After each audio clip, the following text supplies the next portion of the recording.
What is up, guys? What is going on? I've just spent probably about 10 minutes smoking this.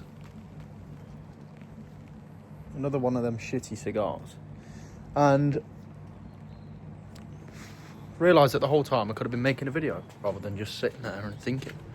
But it was a nice bit of meditation, a cigar, and a Diet Coke. What a combo. Anyway, I've just been thinking while I'm driving on the roads today. Hope everyone's good, by the way.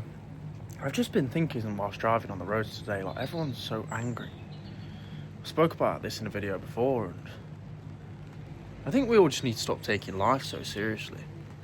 As I spoke about yesterday, we're only here once. Just enjoy it. Yeah, you might have days where you're pissed off. Yeah, you might have things that don't go right every day, but don't constantly sit on that thought and keep thinking about it and overthinking and then thinking of all the possible bad things that could happen, and a lot of the time they don't actually happen. I could be thinking, oh, look how dull it is today, because it is pretty dull, but instead I'm quite at peace with myself, got peace of mind. I'm gonna go hit the gym later, back and bicep session. If you're not training in the gym as well, make sure you're training, man. It makes your mind so much clearer.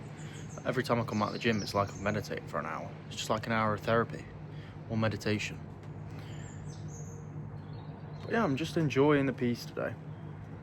I drove up to Essex today for work and listened to a podcast, a Chris Williamson podcast. Is it called Modern?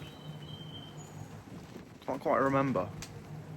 I always listen to them as well. I should remember that. Modern.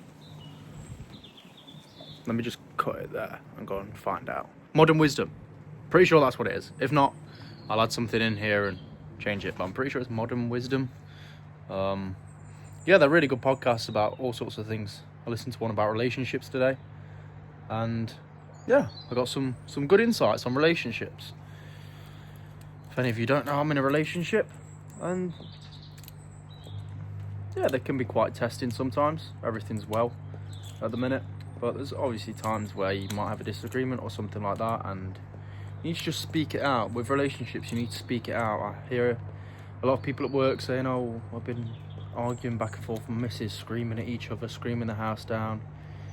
Now, I was one of them kids who listened to all of that screaming downstairs, back and forth, ping pong of shouting.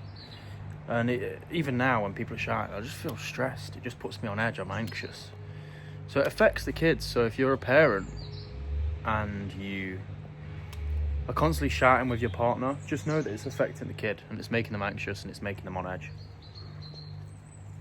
I know it's hard when you get into a debate and you don't agree on something, a disagreement, and then you just want to get your point across, but then you're shouting it and then she's shouting back and you can't get your point across. But Kaya, if you're watching this, I'm not talking about you. My girl will be watching this thinking, shut up, Zach. But yeah, just try and calm down and just have a talk about it. So I started this video on being calmer. There's the ice bath in there. If you haven't seen my ice bath reels, they're on my Instagram. I try and put them out. I've been slacking on them recently. To be honest, the reason why I didn't ice bath is because obviously I've had a tattoo and the ice bath's pretty dirty. I didn't want to infect the tattoo. Apparently you should treat it right, like an open wound at first. So that's the real reason I haven't done ice baths at the minute. I've still been doing cold showers. I mentioned cold showers in the video yesterday. If you haven't watched it, check it out. And yeah, just try and be calmer, guys. I know life gets on top of us. I know it's hard to stay calm in certain situations, but just remember to just take a bit of a breath and think, what am I actually even arguing about here? Because it's so easy to get caught up, and then you don't want to let your ego go because you said your point and they disagree, and you don't want to just let your pride go and say, right, I'm wrong. A lot of people are really bad at saying when they're wrong. That's something that maybe I learned to do, maybe I couldn't before. I can't remember. I feel like I've always been okay at saying that when I'm wrong. So a lesson you can take from today's video, it's a very short one, only about 5 minutes. Just accept when you're wrong. If you've done something wrong, even like road rage on the road, if you pulled out on someone and they're fuming, they're flashing behind you, just accept that you're wrong, man. I have people on the roads and they'll cut me up and then maybe call me a wanker or something. I'm just laughing about it. I'm like, you cut me up, bro, and you can't accept you're wrong. So if there's anything you can take, as I said, accept when you're wrong. If you need help with motivation, anything along them lines, I have a free Telegram. But also any questions, anything you might need help with in normal life, message me on Instagram. I had a few people from my last video smoking a cigar. Follow me on Instagram, and yeah, drop a comment if you've got a question. I'll be happy to answer it in the next video. And yeah, I appreciate your time, guys. Remember to try your best to stay calm in every situation. Life is like chess. You have to make the best moves. And to make the best moves, you have to be calm. Cheers, guys.